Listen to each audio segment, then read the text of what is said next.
ایک رات نپولین اپنی ملکہ کے کمرے میں داخل ہوا تو ملکہ بیٹھی خط پڑھ رہی تھی۔ کس کا خط ہے؟ نپولین نے پوچھا۔ ملکہ نے خط اس کی جانب بڑھا کر کہا، ڈاکٹر ایڈورڈ کا۔ اس نے آپ سے درخواست کی ہے کہ انگریز قیدیوں کو آزاد کر دیا جائے۔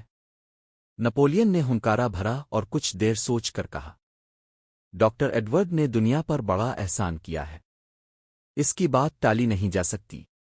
اور دوسرے دن انگریز قیدی رہا کر دیے گئے۔ واقعی ڈاکٹر جینر نے دنیا پر بڑا احسان کیا تھا۔ اس نے چیچک کا ٹیکہ ایجاد کیا تھا اور لاکھوں آدمیوں کو ایک بھیانک اور موذی مرض سے بچا لیا۔ ایڈورڈ جینر انگلستان میں پیدا ہوا۔ اس کا باپ پادری تھا۔ ایڈورڈ بڑا ہوا تو شاعری کرنے لگا، مگر اس کا باپ چاہتا تھا کہ ہونہار ایڈورڈ ڈاکٹر بنے۔ چنانچہ اس نے اسے تعلیم کے لیے برسٹل شہر کے ایک ڈاکٹر کے پاس بھیج دیا۔ ایک دن ایڈورڈ چیچک کی بیماری کا حال پڑ رہا تھا کہ اسے اپنے گاؤں کے بڑے بوڑھوں کی بات یاد آ گئی۔ اس نے بچپن میں بڑے بوڑھوں سے سنا تھا کہ اگر کسی آدمی کو گائے کے تھن میں ہونے والی گوتھن سیتلا چیچک لگ جائے تو پھر اسے چیچک کبھی نہیں ہو سکتی۔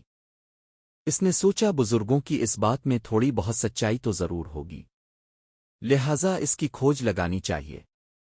اس نے اپنے جاننے والے ڈاکٹروں سے اس پر بات چیت کی، مگر ہر شخص نے اس کی بات کا خوب مذاق بنایا کہ دیہات کے جاہل گنواروں کی باتوں کو سائنس سے کیا واسطہ۔ مگر جینر کو تسلی نہ ہوئی۔ برسٹل سے فارغ ہو کر وہ لندن چلا گیا اور جان ہنٹر جیسے نامی گرامی ڈاکٹر کی نگرانی میں اپنی تعلیم مکمل کرنے لگا۔ وہیں ایڈورڈ کو معلوم ہوا کہ ایشیا کے بعض ملکوں میں لوگ چیچک سے بچنے کے لیے چیچک کا تھوڑا سا مواد اپنے خون میں داخل کر لیتے ہیں۔ اس طرح انہیں چیچک تو نکلتی، مگر ہلکی سی۔ یوں اسے یقین ہو گیا کہ چیچک کا مواد ہی انسان کو چیچک سے بچا سکتا ہے۔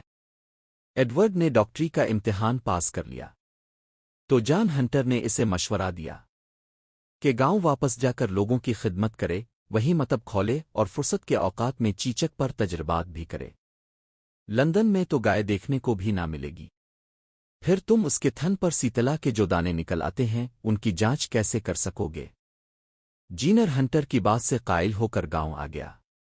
وقت گزرتا رہا، دھن کا پکا ایڈورڈ برابر تجربات کرتا رہا۔ بالآخر 20 سال کی لگاتار محنت کے بعد اس نے چیچک کا ٹیکہ تیار کر کے دم لیا۔ پہلے پہل اس نے یہ ٹیکہ 8 سال کے ایک بچے پر آزمایا جس کا بام جیمز فلپس تھا۔ ایڈورڈ نے لڑکے کو گوتھن سیتلا کے مواد کا ٹیکہ دیا، پھر 1.5 ماہ بعد چیچک کے مواد کا ٹیکہ دیا۔ ایڈورڈ کے ان تجربات پر بڑا شور مچا کہ ڈاکٹر جینر ایک معصوم بچے کی زندگی سے کھیل رہا ہے، ڈاکٹر جینر گنواروں کی باتوں میں آ کر سائنس کی توہین کر رہا ہے، ڈاکٹر جینر قدرت کے معاملات میں دخل دے رہا ہے، وغیرہ وغیرہ۔ غرض چاروں جانب سے اعتراضات کی بوچھاڑ تھی، مگر ڈاکٹر کو اپنے تجربے پر پورا بھروسہ تھا۔ وہ جانتا تھا کہ لڑکے کو چیچک ہرگز نہیں نکل سکتی، اور اس کی پیش گوئی سچ نکلی۔ لڑکے کو چیچک نہیں نکلی۔ ڈاکٹر جینر نے اب ایک ایسے آدمی کو چیچک کے مواد کا ٹیکہ دیا جس کو اس سے پہلے گوتھن سیتلا کے مواد کا ٹیکہ نہیں دیا گیا تھا۔ اس آدمی کو چیچک نکل آئی۔ ڈاکٹر جینر کا تجربہ کامیاب رہا۔ اب سارے ملک میں ایڈورڈ کے ٹیکے کی دھوم مچ گئی تھی۔ برطانیہ کی پارلیمنٹ نے ایڈورڈ کو 20,000 پاؤنڈ کا انعام دیا۔ آکسفورڈ نے اسے ڈاکٹری کی اعزازی ڈگری عطا کی۔